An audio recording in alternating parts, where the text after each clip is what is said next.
इस वीडियो में हम आपको कुरान पाक की दो अजीम और बाबरकत सूरतें सुनाने जा रहे हैं, सूरह यासीन और सूरह रहमान। अगर आप इन दोनों सूरतों को सिर्फ एक मरतबा भी दिल से सुन लें तो इंशाअल्लाह अल्लाह आपके बिगड़े हुए काम बनना शुरू हो जाएंगे। दोस्तों, सूरह यासीन को कुरान का दिल कहा जाता है और सूरह रहमान दिलों को सुकून देने वाली सूरत है। ये ऐसी बाबरकत सूरत है कि जिस नेक मकसद के लिए भी सुना जाए अल्लाह के हुक्म से वो मकसद पूरा हो जाता है। जिस घर में इन सूरतों की तिलावत होती है वहाँ बेशुमार बरकतें नाजिल होती हैं और अल्लाह ताला उस घर के लोगों को परेशानियों और मुसीबतों से महफूज रखता है। अगर आप रोज़ाना सूरह यासीन और सूरह रहमान सुनने का मामूल बना लें तो कामयाबी आपका मुक़द्दर बन सकती है। अगर आपको लगता है कि आपके घर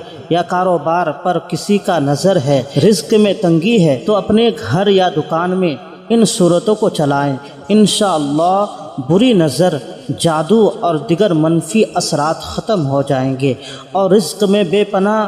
बरकत होगी। याद रखें, इन सूरतों को सिर्फ सुनना है, लेकिन शर्त यह है सुनना शुरू करें तो मुकम्मल सुनें, अधूरा ना छोड़ें। अगर आप कुरान पाक से मोहब्बत करते हैं तो इस वीडियो को अभी लाइक करें। आखिर में दुआ है कि या अल्लाह, जो लोग सूरह यासीन और सूरह रहमान को मुकम्मल सुनते हैं अपनी रहमत से उनकी तमाम परेशानियां दूर फरमा, उनके बिगड़े हुए काम बना दे और उनकी जायज़ हाजात को पूरा फरमा। आमीन। दोस्तों, कमेंट में आमीन ज़रूर लिखें, क्या पता किसकी ज़ुबान से निकली दुआ कबूल हो जाए। आप अपने दिल में नेक मकसद रखकर इन मुबारक सूरतों को सुने। बिस्मिल्लाहिर्रहमानिर्रहीम।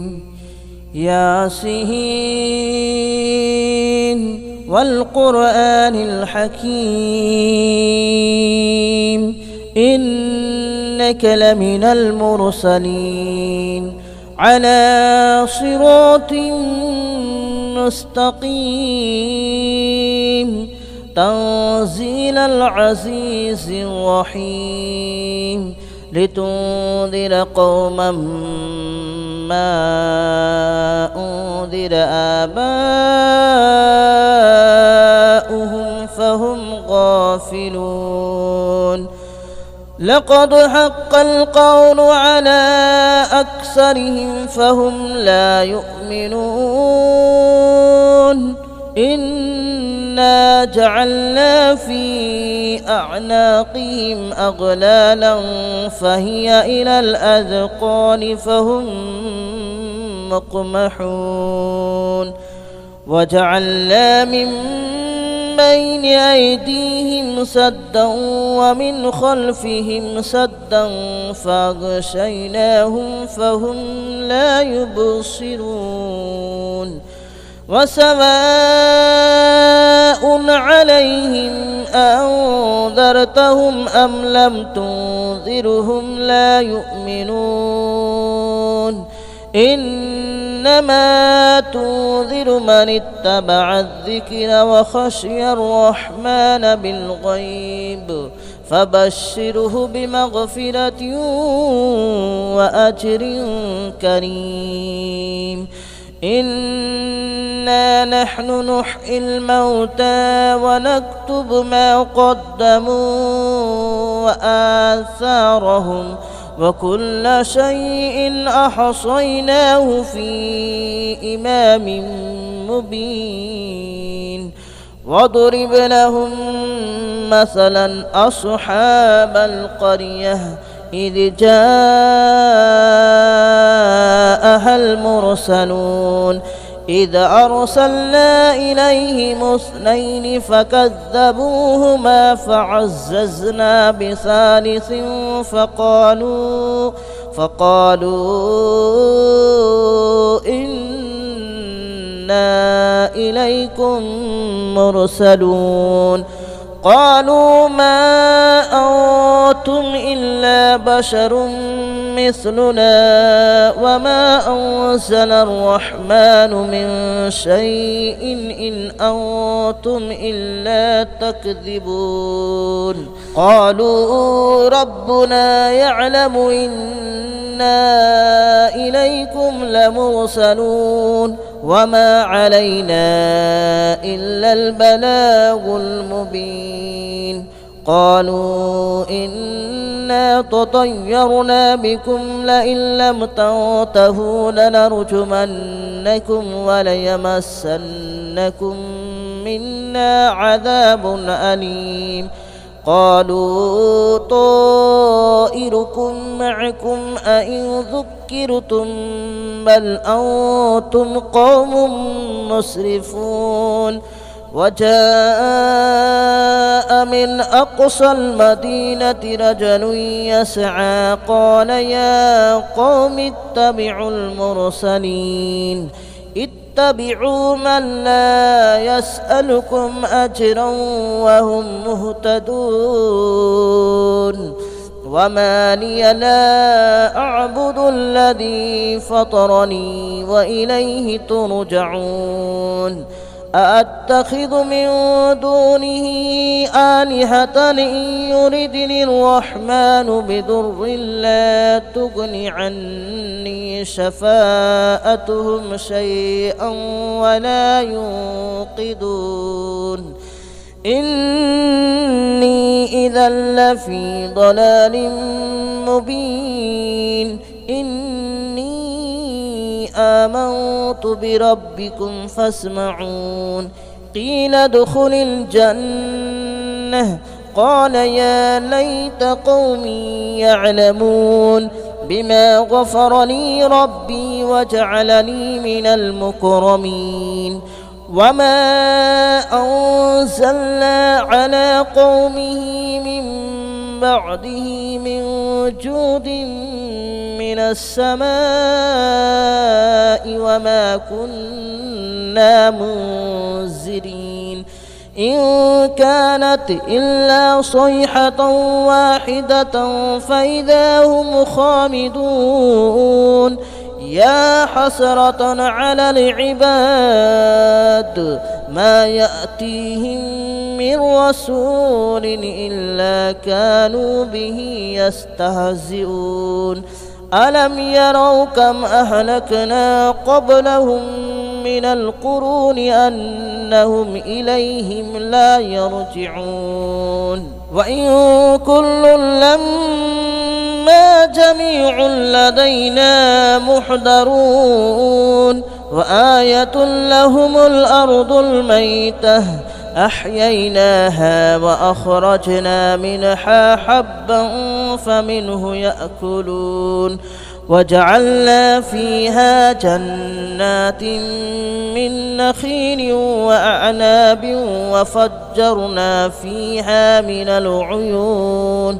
ليأكلوا من ثمره وما عملته أيديهم أفلا يشكرون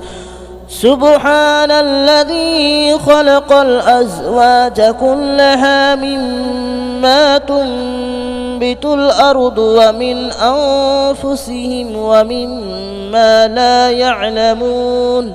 وآية لهم الليل نسلخ منه النهار فإذا هم مظلمون والشمس تجري لمستقر لها ذلك تقدير العزيز العليم والقمر قدرناه منازل حتى عاد كالعرجون القديم لا الشمس ينبغي لها أن تدرك القمر ولا الليل سابق النهار وكل في فلك يسبحون وآية لهم ألا حملنا ذريتهم في الفلك المشحون وخلقنا لهم من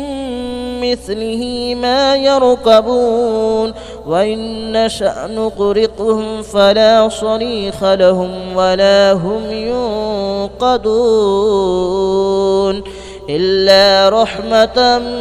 منا ومتاعا إلى حين وإذا قيل لهم اتقوا ما بين أيديكم وما خلفكم لعلكم ترحمون وما تأتيهم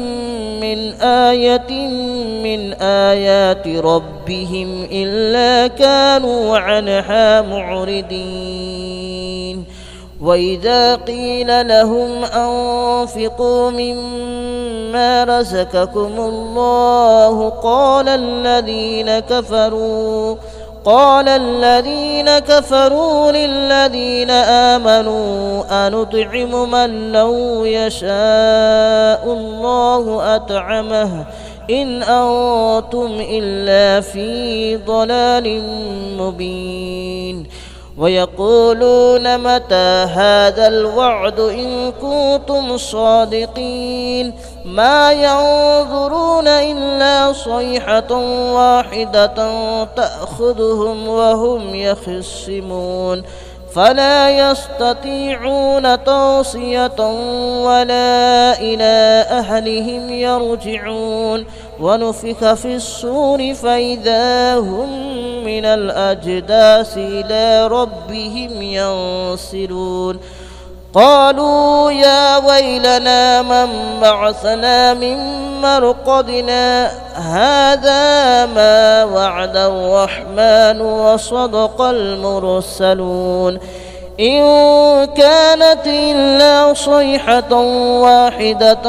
فإذا هم جميع لدينا محضرون فاليوم لا تظلم نفس شيئا ولا تجزون إلا ما كنتم تعملون إن أصحاب الجنة اليوم في شغل فاكهون هم وأزواجهم في ظلال على الأرائك متكئون لهم فيها فاكهة ولهم ما يدعون سلام قولا من رب رحيم وامتازوا اليوم أيها المجرمون ألم أعهد إليكم يا بني آدم ألا تعبدوا الشيطان ألم أعهد إليكم يا بني آدم ألا تعبدوا الشيطان إنه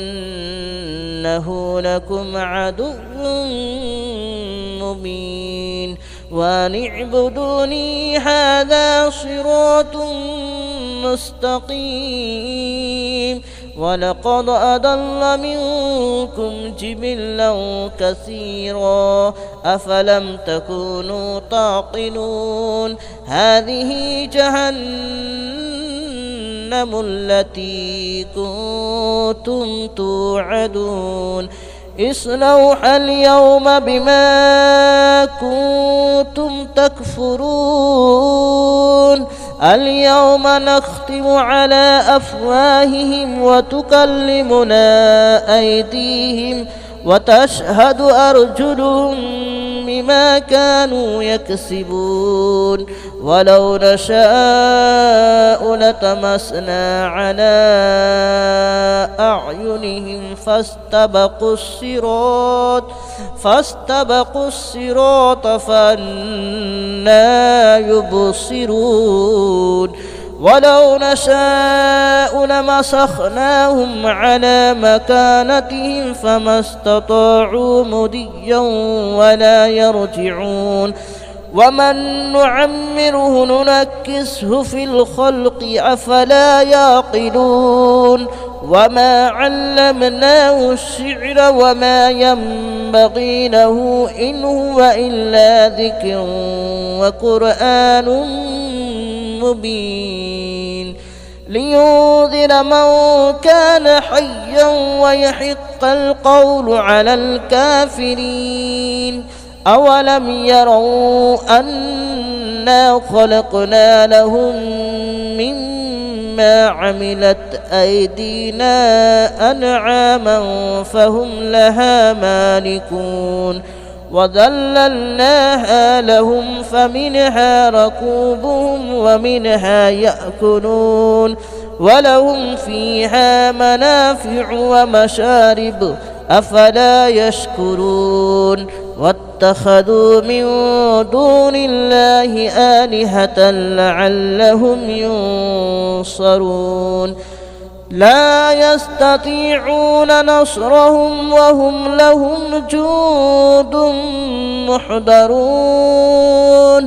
فلا يحزنك قولهم إنا نعلم ما يسرون وما يعلنون أولم ير الإنسان أنا خلقناه من نطفة فإذا هو خصيم مبين وضرب لنا مثلا ونسي خلقه قال من يحيي العظام وهي رميم قل يحييها الذي أنشأها أول مرة وهو بكل خلق عليم الذي جعل لكم من الشجر الأخضر نارا فإذا أنتم منه توقدون أوليس الذي خلق السماوات والأرض بقادر على أن يخلق مثلهم بلى وهو الخلاق العليم إنما أمره إذا أراد شيئا أن يقول له كن فيكون فسبحان الذي بيده ملكوت كل شيء وإليه ترجعون بسم الله الرحمن الرحيم الرحمن علم القرآن خلق الإنسان علمه البيان الشمس والقمر بحسبان والنجم والشجر يسجدان والسماء رفعها ووضع الميزان ألا تطغوا في الميزان وأقيموا الوزن بالقسط ولا تخسروا الميزان والأرض وضعها للأنام فيها فاكهة والنخل ذات الأكمام والحب ذو العصف والريحان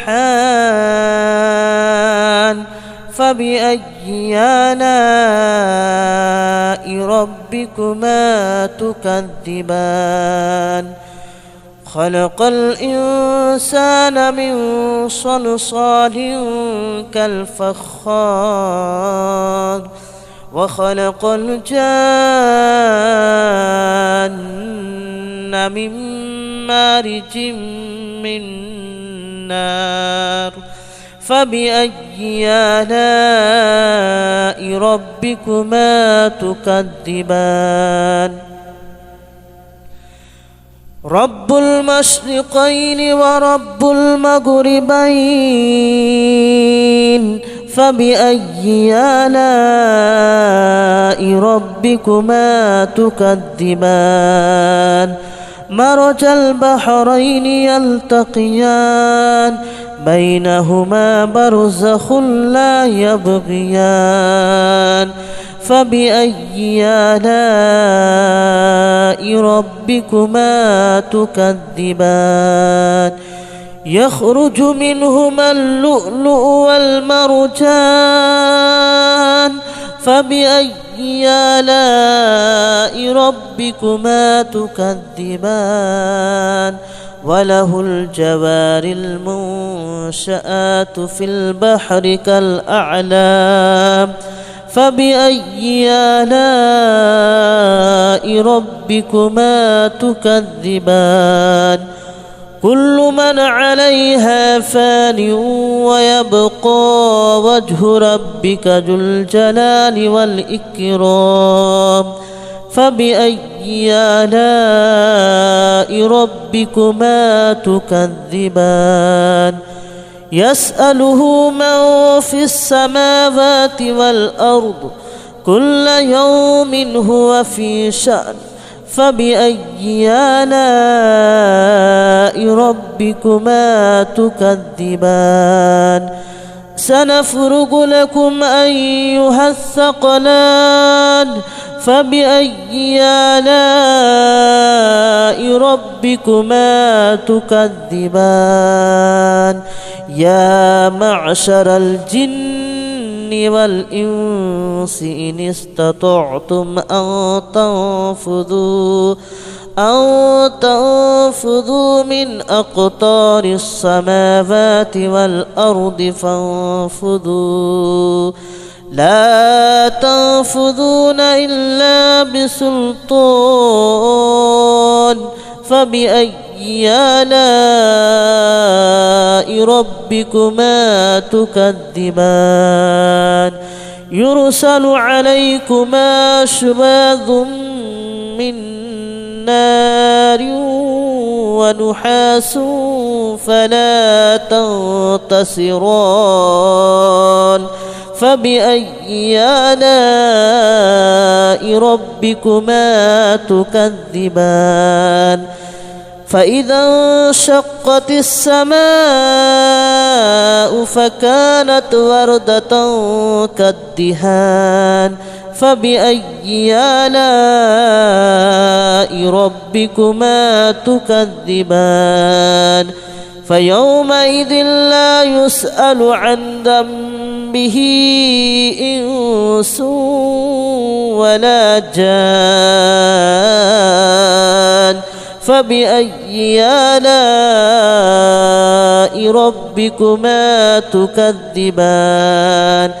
يعرف المجرمون بسيماهم فيؤخذ بالنواصي والأقدام فبأي آلاء ربكما تكذبان هذه جهنم التي يكذب بها المجرمون يطوفون بينها وبين حميم آن فبأي آلاء ربكما تكذبان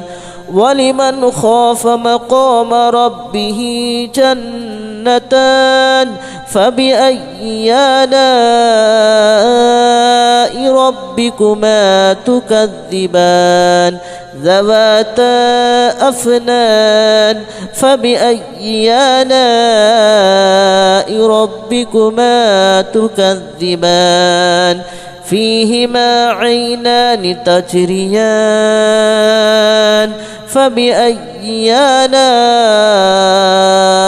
ربكما تكذبان فيهما من كل فاكهة زوجان فبأي آلاء ربكما تكذبان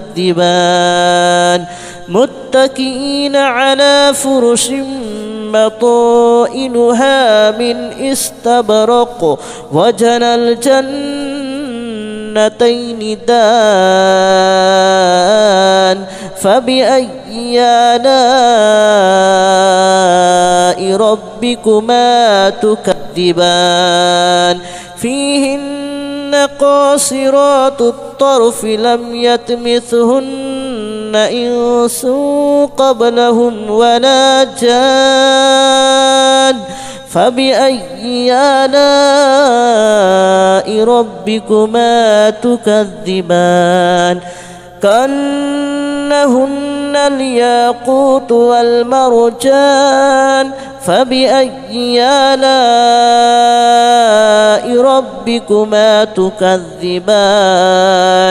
هل جزاء الإحسان إلا الإحسان فبأي آلاء ربكما تكذبان ومن دونهما جنتان فبأي آلاء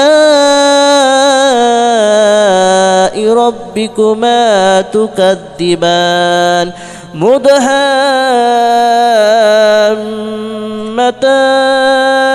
فبأي آلاء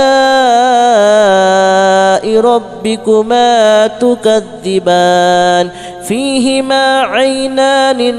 نضاختان فبأي آلاء ربكما تكذبان فيهما فاكهة ونخل ورمان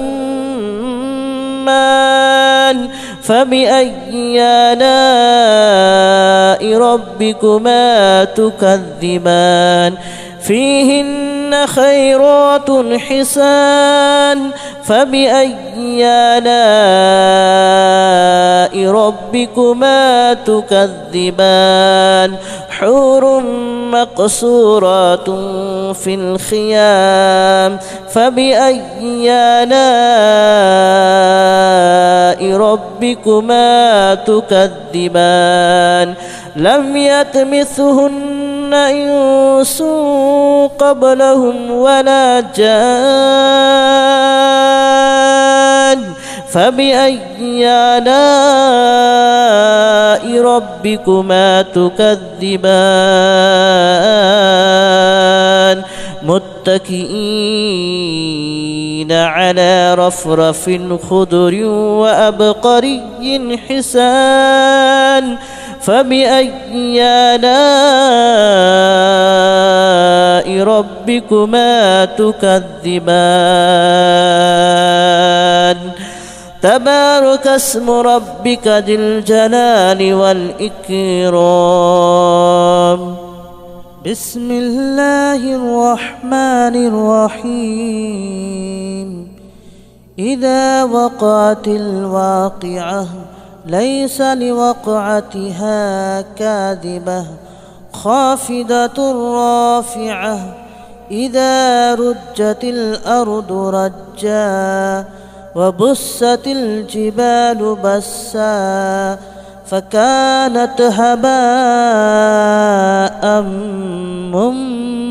منبثا وكنتم أزواجا ثلاثة فأصحاب الميمنة ما أصحاب الميمنة وأصحاب المشأمة ما أصحاب المشأمة والسابقون السابقون أولئك المقربون في جنات النعيم ثلة من الأولين وقليل من الآخرين على سرر موضونة متكئين عليها متقابلين يطوف عليهم ولدان مخلدون بأكواب وأباريق وكأس من معين لا يصدعون عنها ولا ينزفون وفاكهة مما يتخيرون ولحم طير مما يشتهون وحور عين كأمثال اللؤلؤ المكنون جزاء بما كانوا يعملون لا يسمعون فيها لغوا ولا تأثيما إلا قليلا سلاما سلاما وأصحاب اليمين ما أصحاب اليمين في سدر مخدود وطلح منضود وظل ممدود وماء مسكوب وفاكهة كثيرة لا مقطوعة ولا ممنوعة وفرش مرفوعة إنا أنشأناهن إن شاء فجعلناهن أبكارا عربا أترابا لأصحاب اليمين ثلة من الأولين وثلة من الآخرين وأصحاب الشمال ما أصحاب الشمال في سموم وحميم وظل من يحموم لا بارد ولا كريم إنهم كانوا قبل ذلك مترفين وكانوا يصرون على الحنث العظيم وكانوا يقولون أئذا متنا وكنا ترابا وعظاما أئنا لمبعوثون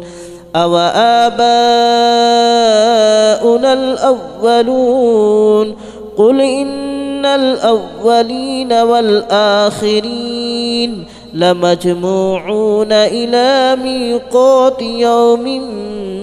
معلوم ثم إنكم أيها الضالون المكذبون لآكلون من شجر من زقوم فمالئون منها البطون فشاربون عليه من الحميم فشاربون شرب الحميم هذا نزلهم يوم الدين نحن خلقناكم فلولا تصدقون أفرأيتم ما تمنون أأنتم تخلقونه أم نحن الخالقون نحن قدرنا بينكم الموت وما نحن بمسبوقين على أن نبدل أمثالكم وننشئكم فيما لا تعلمون ولقد علمتم النشأة الأولى فلولا تذكرون أفرأيتم ما تحرثون أأنتم تزرعونه أم نحن الزارعون لو نشاء لجعلناه هطاما فظلتم تفكهون إنا لمغرمون بل نحن محرومون أفرأيتم الماء الذي تشربون أأنتم أنزلتموه من المزن أم نحن المنزلون لو نشاء جعلناه أجاجا فلولا تشكرون أفرأيتم النار التي تورون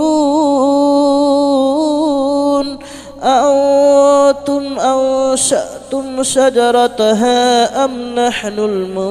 المنشئون نحن جعلناها تذكرة ومتاعا للمتقين نحن جعلناها تذكرة ومتاعا للمقوين فسبح باسم ربك العظيم فلا أقسم بمواقع النجوم وإنه لقسم لو تعلمون عظيم إنه لقرآن كريم في كتاب مكنون لا يمسه إلا المطهرون تنزيل من رب العالمين أفبهذا الحديث أنتم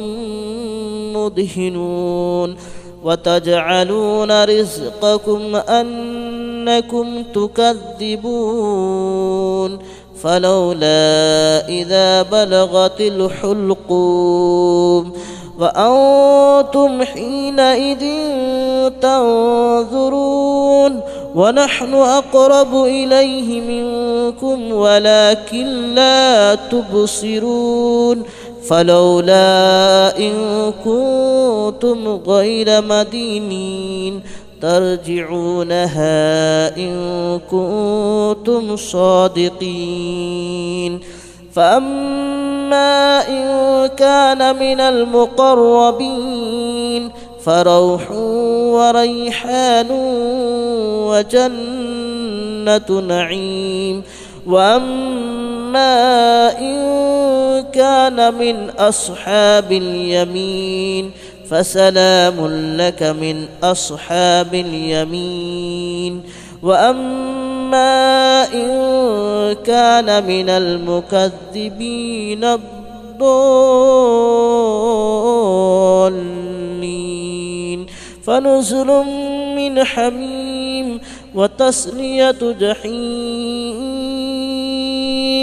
إن هذا لهو حق اليقين فسبح باسم ربك العظيم بسم الله الرحمن الرحيم ياسين والقرآن الحكيم إنك لمن المرسلين على صراط مستقيم تنزيل العزيز الرحيم لتنذر قوما ما أنذر آباؤهم فهم غافلون لقد حق القول على أكثرهم فهم لا يؤمنون إنا جعلنا في أعناقهم أغلالا فهي إلى الأذقان فهم مقمحون وجعلنا من بين أيديهم سدا ومن خلفهم سدا فأغشيناهم فهم لا يبصرون وسواء عليهم أنذرتهم أم لم تنذرهم لا يؤمنون إنما تنذر من اتبع الذكر وخشي الرحمن بالغيب فبشره بمغفرة وأجر كريم. إنا نحن نحيي الموتى ونكتب ما قدموا وآثارهم وكل شيء أحصيناه في إمام مبين. واضرب لهم مثلا أصحاب القرية إذ جاءها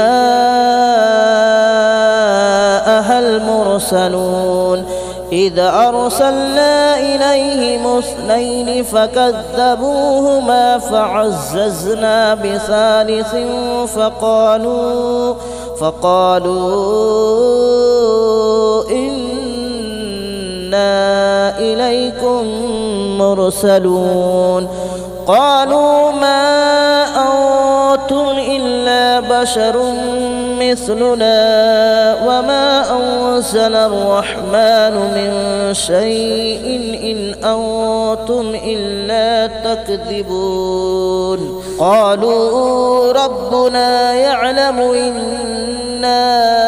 إليكم لمرسلون وما علينا إلا البلاغ المبين.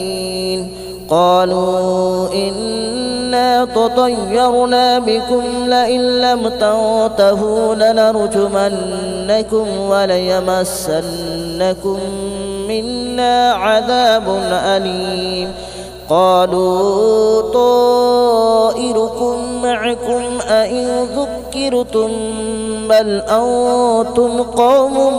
مسرفون. وجاء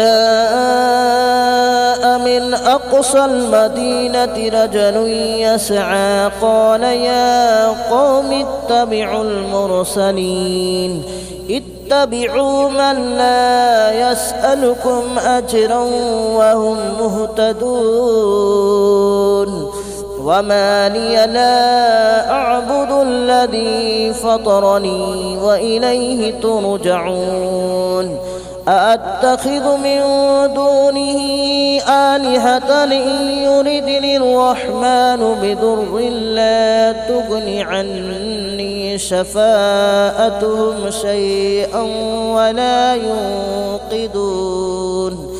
إني إذا لفي ضلال مبين. آمنت بربكم فاسمعون. قيل ادخل الجنة قال يا ليت قومي يعلمون بما غفر لي ربي وجعلني من المكرمين. وما أنزلنا على قومه من بعده من جود من السماء وما كنا منزلين. إن كانت إلا صيحة واحدة فإذا هم خامدون. يا حسرة على العباد ما يأتيهم من رسول إلا كانوا به يستهزئون. ألم يروا كم أهلكنا قبلهم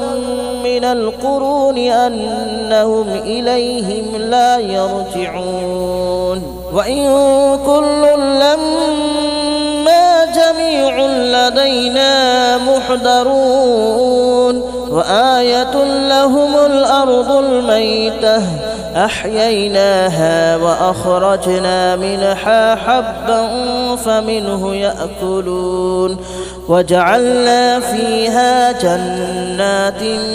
من نخيل وأعناب وفجرنا فيها من العيون ليأكلوا من ثمره وما عملته أيديهم أفلا يشكرون. سبحان الذي خلق الأزواج كلها مما تنبت الأرض ومن أنفسهم ومما لا يعلمون. وآية لهم الليل نسلخ منه النهار فإذا هم مظلمون والشمس تجري لمستقر لها ذلك تقدير العزيز العليم والقمر قدرناه منازل حتى عاد كالعرجون القديم لا الشمس ينبغي لها أن تدرك القمر ولا الليل سابق النهار وكل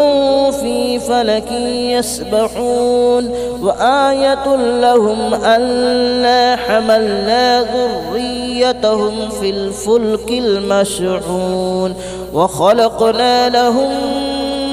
من مثله ما يركبون وإن نشأ نغرقهم فلا صريخ لهم ولا هم ينقذون إلا رحمة منا ومتاعا إلى حين وإذا قيل لهم اتقوا ما بين أيديكم وما خلفكم لعلكم ترحمون وما تأتيهم من آية من آيات ربهم إلا كانوا عنها معرضين وإذا قيل لهم أنفقوا مما رزقكم الله قال الذين كفروا للذين آمنوا أنطعم من لو يشاء الله أطعمه إن أنتم إلا في ضلال مبين ويقولون متى هذا الوعد إن كنتم صادقين ما ينظرون إلا صيحة واحدة تأخذهم وهم يخصمون فلا يستطيعون توصية ولا إلى أهلهم يرجعون ونفخ في الصور فإذا هم من الأجداث إلى ربهم ينسلون قالوا يا ويلنا من بعثنا من مرقدنا هذا ما وعد الرحمن وصدق المرسلون إن كانت إلا صيحة واحدة فإذا هم جميع لدينا محضرون فاليوم لا تظلم نفس شيئا ولا تجزون إلا ما كنتم تعملون إن أصحاب الجنة اليوم في شغل فاكهون هم وأزواجهم في ظلال على الأرائك متكئون لهم فيها فاكهة ولهم ما يدعون سلام قولا من رب رحيم وامتازوا اليوم أيها المجرمون ألم أعهد إليكم يا بني آدم ألا تعبدوا الشيطان ألم أعهد إليكم يا بني آدم ألا تعبدوا الشيطان إنه لكم عدو مبين وأن اعبدوني هذا صراط مستقيم ولقد أضل منكم جبلا كثيرا أفلم تكونوا تعقلون هذه جهنم التي كنتم توعدون اصلوها اليوم بما كنتم تكفرون اليوم نختم على أفواههم وتكلمنا أيديهم وتشهد أرجلهم بما كانوا يكسبون ولو نشاء لطمسنا على أعينهم فاستبقوا الصراط فأنى يبصرون ولو نشاء لمسخناهم على مكانتهم فما استطاعوا مضيا ولا يرجعون ومن نعمره ننكسه في الخلق أفلا يعقلون وما علمناه الشعر وما ينبغي له إن هو إلا ذكر وقرآن مبين لينذر من كان حيا ويحق القول على الكافرين أولم يروا أنا خلقنا لهم مما عملت أيدينا أنعاما فهم لها مالكون وذللناها لهم فمنها ركوبهم ومنها يأكلون ولهم فيها منافع ومشارب أفلا يشكرون واتخذوا من دون الله آلهة لعلهم ينصرون لا يستطيعون نصرهم وهم لهم جند محضرون فلا يحزنك قولهم إنا نعلم ما يسرون وما يعلنون أولم ير الإنسان أنا خلقناه من نطفة فإذا هو خصيم مبين وضرب لنا مثلا ونسي خلقه قال من يحيي العظام وهي رميم قل يحييها الذي أنشأها أول مرة وهو بكل خلق عليم الذي جعل لكم من الشجر الأخضر نارا فإذا أنتم منه توقدون أوليس الذي خلق السماوات والأرض بقادر على أن يخلق مثلهم بلى وهو الخلاق العليم إنما أمره إذا أراد شيئا أن يقول له كن فيكون فسبحان الذي بيده ملكوت كل شيء وإليه ترجعون بسم الله الرحمن الرحيم الرحمن علم القرآن خلق الإنسان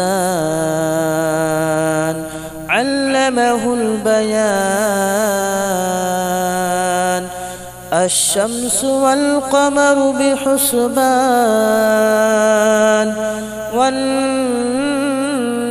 والشجر يسجدان والسماء رفعها ووضع الميزان ألا تطغوا في الميزان وأقيموا الوزن بالقسط ولا تخسروا الميزان والأرض وضعها للأنام فيها فاكهة والنخل ذات الأكمام والحب ذو العصف والريحان فبأي آلاء ربكما تكذبان خلق الإنسان من صلصال كالفخار وخلق الجان من مارج من نار فبأي آلاء ربكما تكذبان رب المشرقين ورب المغربين فبأي آلاء ربكما تكذبان مرج البحرين يلتقيان بينهما برزخ لا يبغيان فبأي آلاء ربكما تكذبان يخرج منهما اللؤلؤ والمرجان فبأي آلاء ربكما تكذبان وله الجوار المنشآت في البحر كالأعلام فبأي آلاء ربكما تكذبان كل من عليها فان ويبقى وجه ربك ذو الجلال والإكرام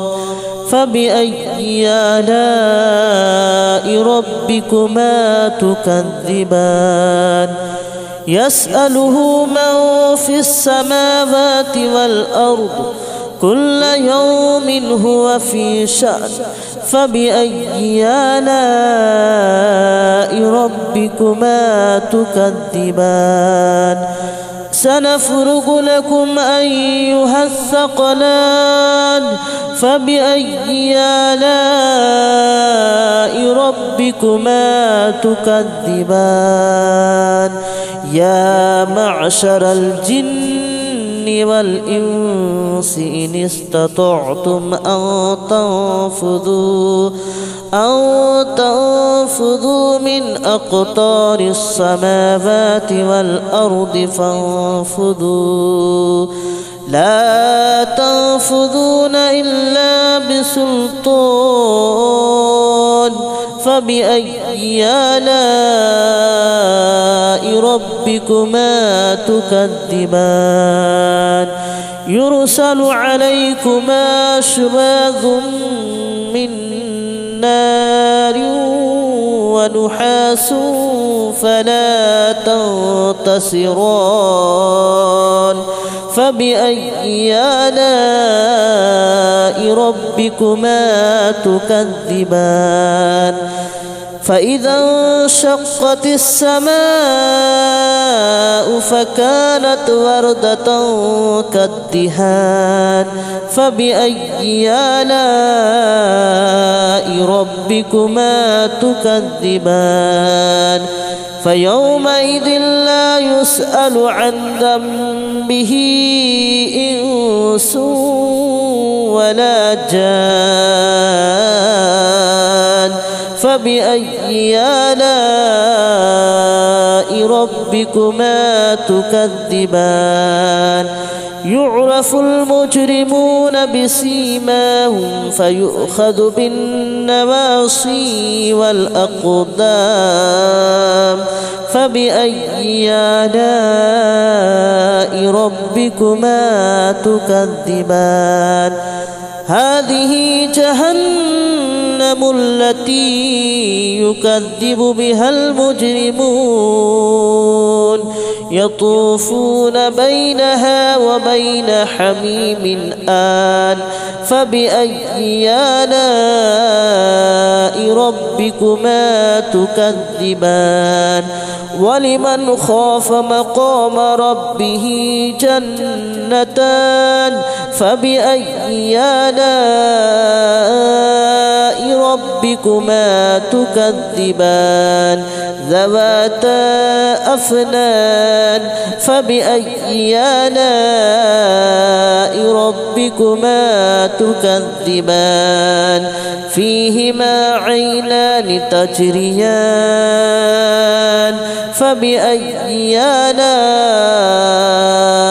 ربكما تكذبان فيهما من كل فاكهة زوجان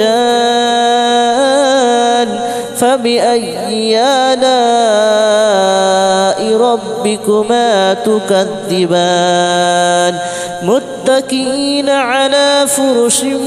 مطائنها من استبرق وجنى الجنتين دان فبأي آلاء ربكما تكذبان فيهن قاصرات الطرف لم يطمثهن إنس قبلهم ولا جان فبأي آلاء ربكما تكذبان كأنهن الياقوت والمرجان فبأي آلاء ربكما تكذبان هل جزاء الإحسان إلا الإحسان فبأي آلاء ربكما تكذبان ومن دونهما جنتان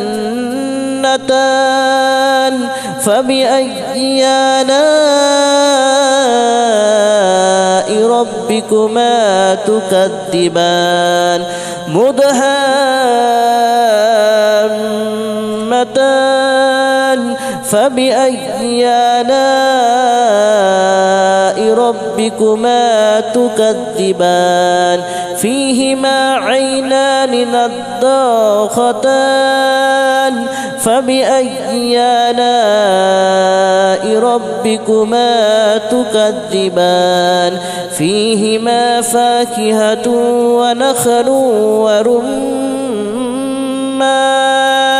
فبأي آلاء ربكما تكذبان فيهن خيرات حسان فبأي آلاء ربكما تكذبان حور مقصورات في الخيام فبأي آلاء ربكما تكذبان لم يطمثهن إنس قبلهم ولا جان فبأي آلاء ربكما تكذبان متكئين على رفرف خضر وأبقري حسان فبأي آلاء ربكما تكذبان تبارك اسم ربك ذي الجلال والإكرام بسم الله الرحمن الرحيم إذا وقعت الواقعة ليس لوقعتها كاذبة خافضة رافعة إذا رجت الأرض رجا وبست الجبال بسا فكانت هباء منبثا وكنتم أزواجا ثلاثة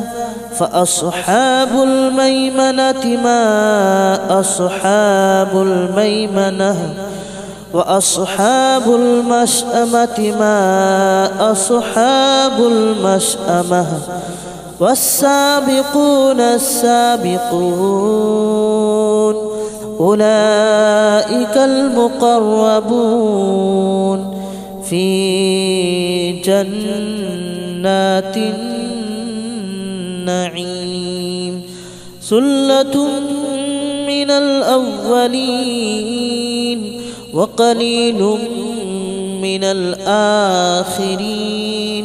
على سرر موضونة متكئين عليها متقابلين يطوف عليهم ولدان مخلدون بأكواب وأباريق وكأس من معين لا يصدعون عنها ولا ينزفون وفاكهة مما يتخيرون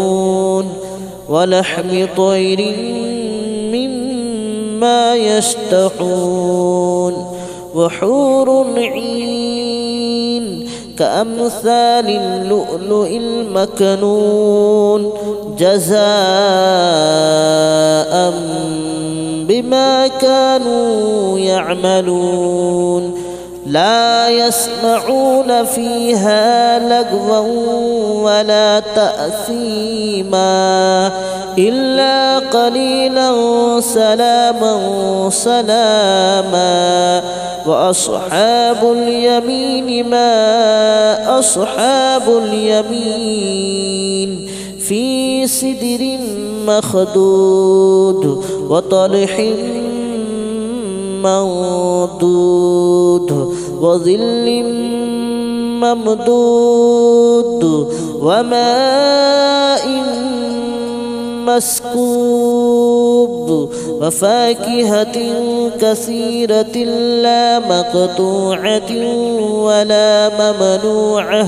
وفرش مرفوعة إنا أنشأناهن إن شاء فجعلناهن أبكارا عربا أترابا لأصحاب اليمين ثلة من الأولين وثلة من الآخرين وأصحاب الشمال ما أصحاب الشمال في سموم وحميم وظل من يحموم لا بارد ولا كريم إنهم كانوا قبل ذلك مترفين وكانوا يصرون على الحنث العظيم وكانوا يقولون أئذا متنا وكنا ترابا وعظاما أئنا لمبعوثون أو آباؤنا الأولون قل إن الأولين والآخرين لمجموعون إلى ميقات يوم معلوم ثم إنكم أيها الضالون المكذبون لآكلون من شجر من زقوم فمالئون منها البطون فشاربون عليه من الحميم فشاربون شرب الحميم هذا نزلهم يوم الدين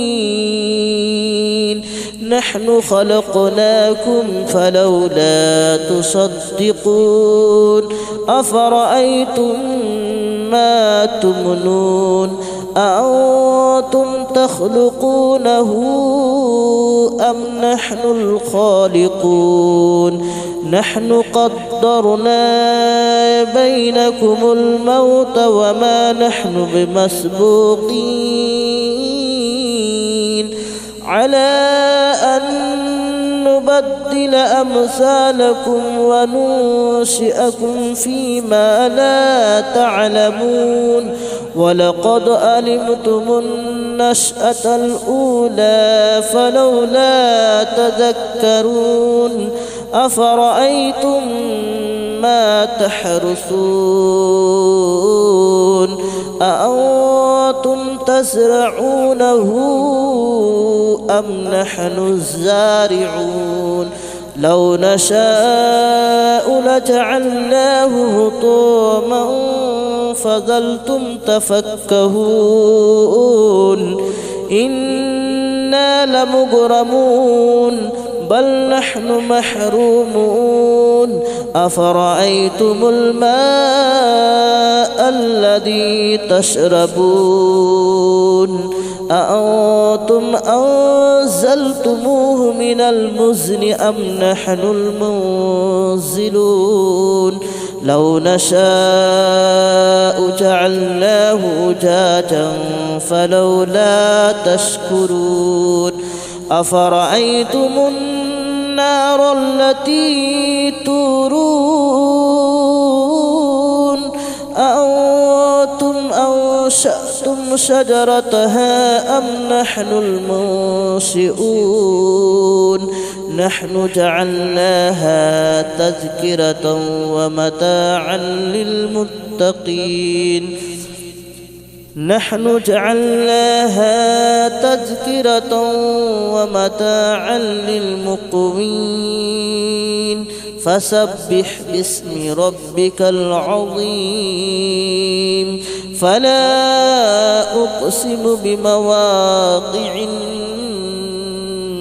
النجوم وإنه لقسم لو تعلمون عظيم إنه لقرآن كريم في كتاب مكنون لا يمسه إلا المطهرون تنزيل من رب العالمين أفبهذا الحديث أنتم مدهنون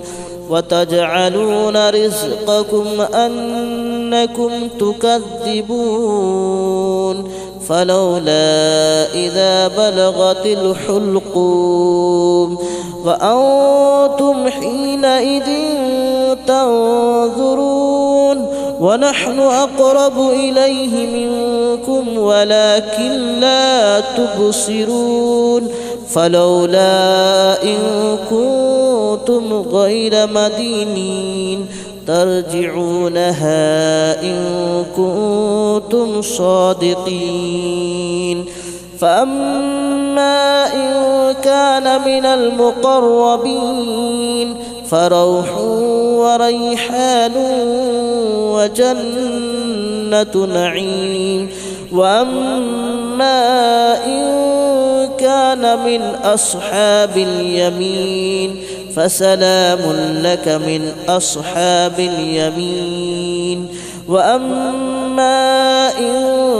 كان من المكذبين الضالين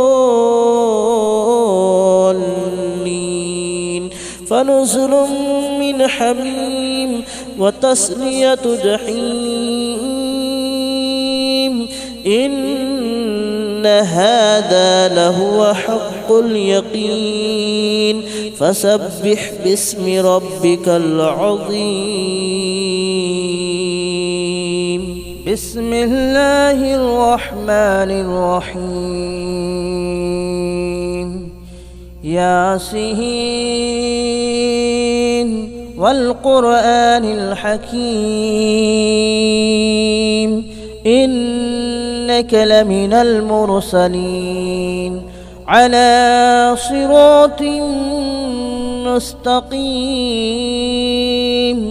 تنزيل العزيز الرحيم لتنذر قوما ما أنذر آباؤهم فهم غافلون لقد حق القول على أكثرهم فهم لا يؤمنون إنا جعلنا في أعناقهم أغلالا فهي إلى الأذقان فهم مقمحون وجعلنا من بين أيديهم سدا ومن خلفهم سدا فأغشيناهم فهم لا يبصرون وسواء عليهم أنذرتهم أم لم تنذرهم لا يؤمنون إنما تنذر من اتبع الذكر وخشي الرحمن بالغيب فبشره بمغفرة وأجر كريم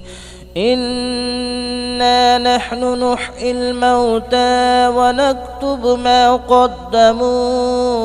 وآثارهم وكل شيء أحصيناه في إمام مبين واضرب لهم مثلا أصحاب القرية إذ جاءها المرسلون إذ أرسلنا إليهم اثنين فكذبوهما فعززنا بثالث فقالوا إنا إليكم مرسلون قالوا ما أنتم إلا بشر مثلنا وما أنزل الرحمن من شيء إن أنتم إلا تكذبون قالوا ربنا يعلم إنا إليكم لمرسلون وما علينا إلا البلاغ المبين قالوا إنا تطيرنا بكم لئن لم تنتهوا لنرجمنكم وليمسنكم منا عذاب أليم قالوا طائركم معكم أئن ذكرتم بل أنتم قوم مسرفون وجاء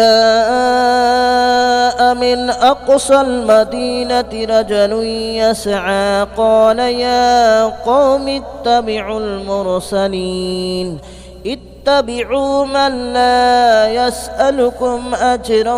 وهم مهتدون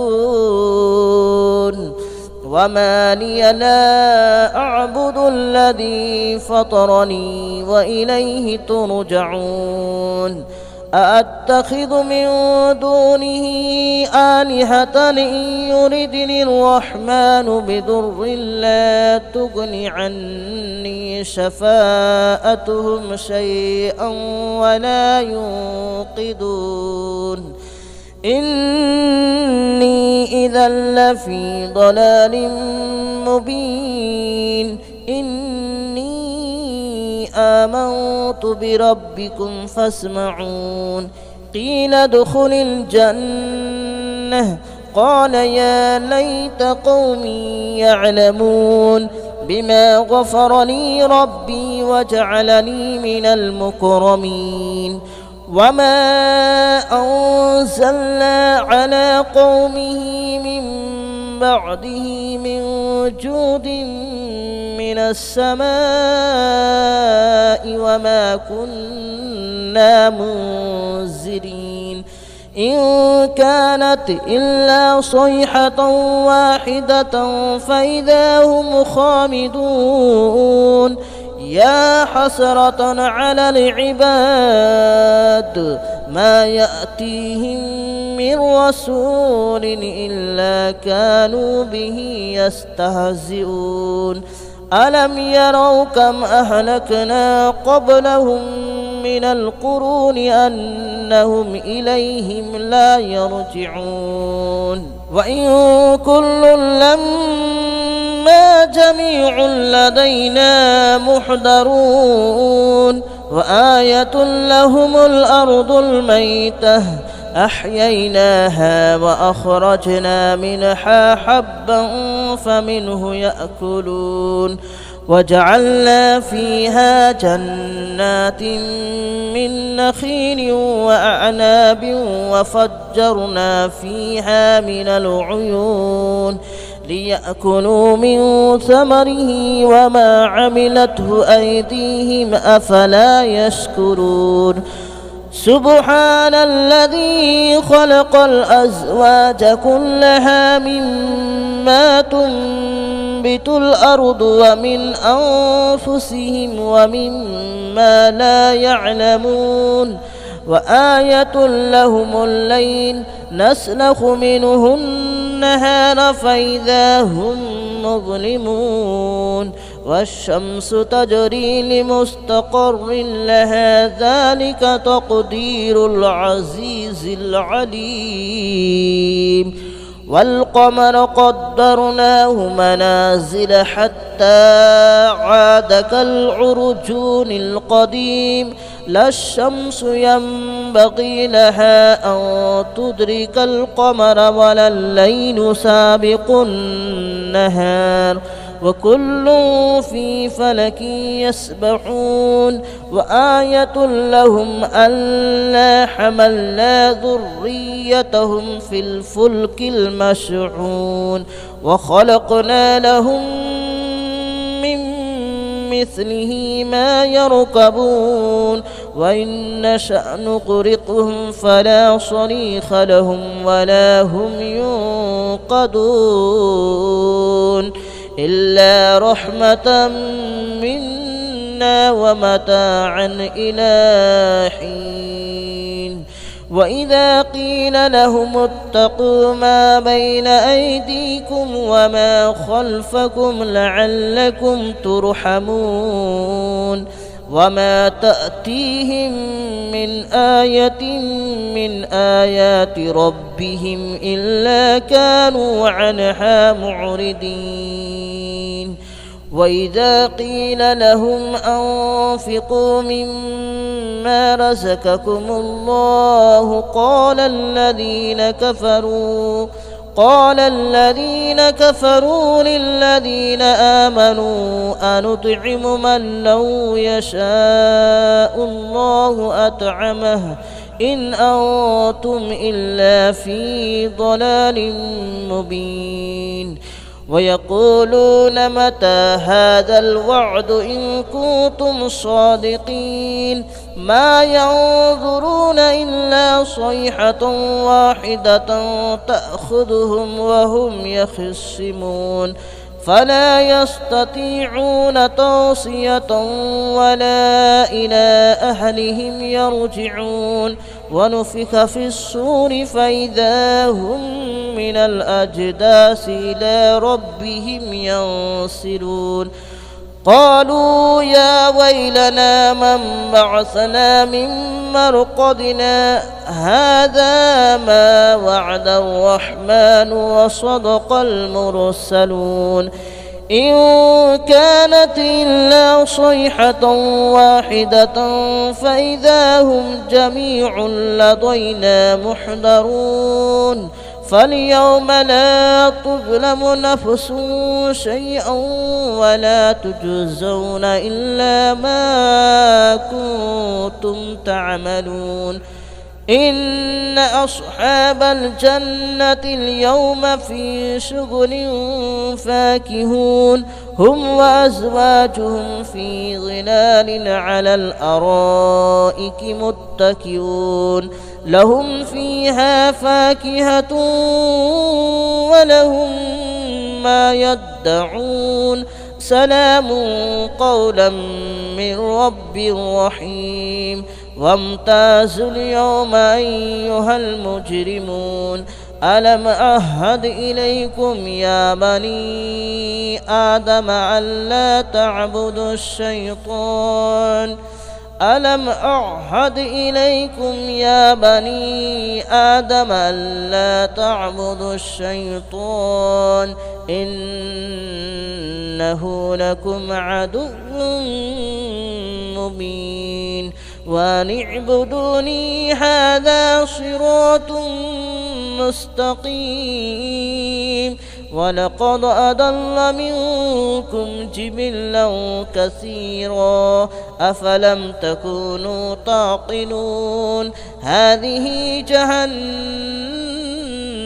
التي كنتم توعدون اصلوها اليوم بما كنتم تكفرون اليوم نختم على أفواههم وتكلمنا أيديهم وتشهد أرجلهم بما كانوا يكسبون ولو نشاء لطمسنا على أعينهم فاستبقوا الصراط فأنى يبصرون ولو نشاء لمسخناهم على مكانتهم فما استطاعوا مضيا ولا يرجعون ومن نعمره ننكسه في الخلق أفلا يعقلون وما علمناه الشعر وما ينبغي له إن هو إلا ذكر وقرآن مبين لينذر من كان حيا ويحق القول على الكافرين أولم يروا أنا خلقنا لهم مما عملت أيدينا أنعاما فهم لها مالكون وذللناها لهم فمنها ركوبهم ومنها يأكلون ولهم فيها منافع ومشارب أفلا يشكرون واتخذوا من دون الله آلهة لعلهم ينصرون لا يستطيعون نصرهم وهم لهم جند محضرون فلا يحزنك قولهم إنا نعلم ما يسرون وما يعلنون أولم ير الإنسان أنا خلقناه من نطفة فإذا هو خصيم مبين وضرب لنا مثلا ونسي خلقه قال من يحيي العظام وهي رميم قل يحييها الذي أنشأها أول مرة وهو بكل خلق عليم الذي جعل لكم من الشجر الأخضر نارا فإذا أنتم منه توقدون أوليس الذي خلق السماوات والأرض بقادر على أن يخلق مثلهم بلى وهو الخلاق العليم إنما أمره إذا أراد شيئا أن يقول له كن فيكون فسبحان الذي بيده ملكوت كل شيء وإليه ترجعون بسم الله الرحمن الرحيم الرحمن علم القرآن خلق الإنسان علمه البيان الشمس والقمر بحسبان والنجم والنجم والشجر يسجدان